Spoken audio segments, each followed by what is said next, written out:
for his 5 minutes. And I'll expect prompt answers from my staff, from you as well. I cannot have delays and I do not ever want to see a major program announced at the same time the public hears it. So do I have a commitment from you on that? Yes, sir, you do. Thank you. Community care spending is out of control across multiple administrations. I have raised concerns about how much spending is going into the community care account at the expense of direct VA-provided care. Underscoring these concerns are VA's transfers so far this fiscal year of over $2 billion into the community care account. Mr. Topping, from what account did you transfer the $2 billion? Ranking member, there have been no transfers this year into the community care account. There have been no transfers? That's your answer? Correct, yes, sir. Okay. You stand by that? You're under oath? Yes, sir. There have been no transfers this year. In FY26, there have been no transfers. In FY25, we're talking about? Yes, sir. In FY25, there were transfers. What accounts? From what accounts were the $2 billion transferred? As I recall, sir, I think it came from medical support and compliance, and there was a transfer of I forget the exact number, but I believe the transfer was 1.4 billion into the account. Can you make sure that you get us the accounts that money was transferred in FY25, the $2 billion? Yes, sir. Thank you. VA requested $48 billion in mandatory and discretionary funding for community care for fiscal year 2026, and that is what you received. As of now, will VA need to transfer more money into the community care account before the end of fiscal year 2026? I'm sorry, sir, was that a question as to whether we'll need to transfer?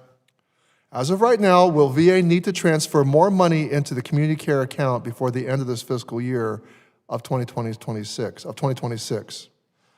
Sir, as of right now, my financial cost estimates, along with my spending to date, again, understanding that there is both a data and a claim lag, but as of right now, no. My time is short. Just answer the question.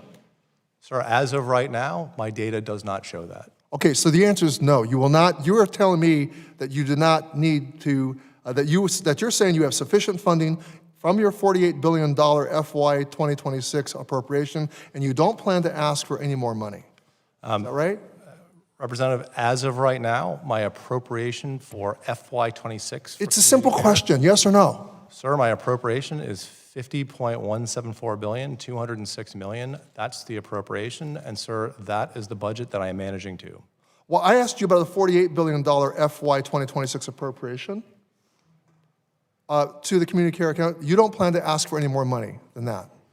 Sir, the number is $50,174,206. All right, okay. Well, so you don't plan to ask for any more money for that account?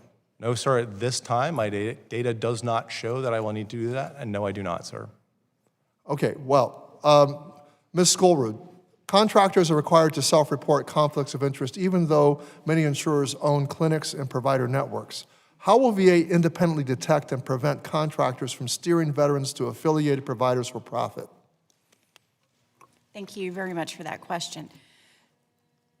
Our TPAs do not steer our veterans to providers. Those decisions are made by the veterans. Well, how will you know that?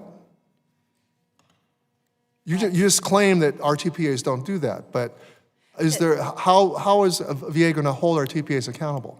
They don't have the opportunity to do that. That's not how a veteran gets to the community provider. The veteran gets to the community provider either by choice because they've selected them. Now, the network is built by the TPAs.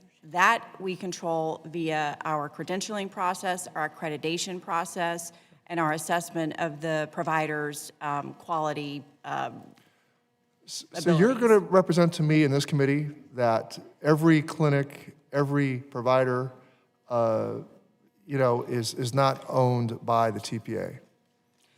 I'm not representing that at all, sir. Well, then how is it that you're able to answer my question in the way that you've answered it? How will VA independently detect and prevent contractors from steering veterans into affiliated providers for profit if you can't figure that out? You can't tell me that. So, ranking member, the way the system currently works, VA controls the clinical referral and VA controls the placement with the community provider. The TPA, the vendor, does not control the steerage. VA does. These are our patients. You're not really answering my question. You're evading the question. You're avoiding the intent of my question. You're not able to answer how TPAs avoid this conflict of interest. You don't, you're not answering, you're not talking about any enforcement mechanisms beyond simply trusting contractors to disclose conflicts. TPA. I would suggest, sir, that's a huge flaw in the assumptions that you're bringing forward to us. My time is up. I yield back.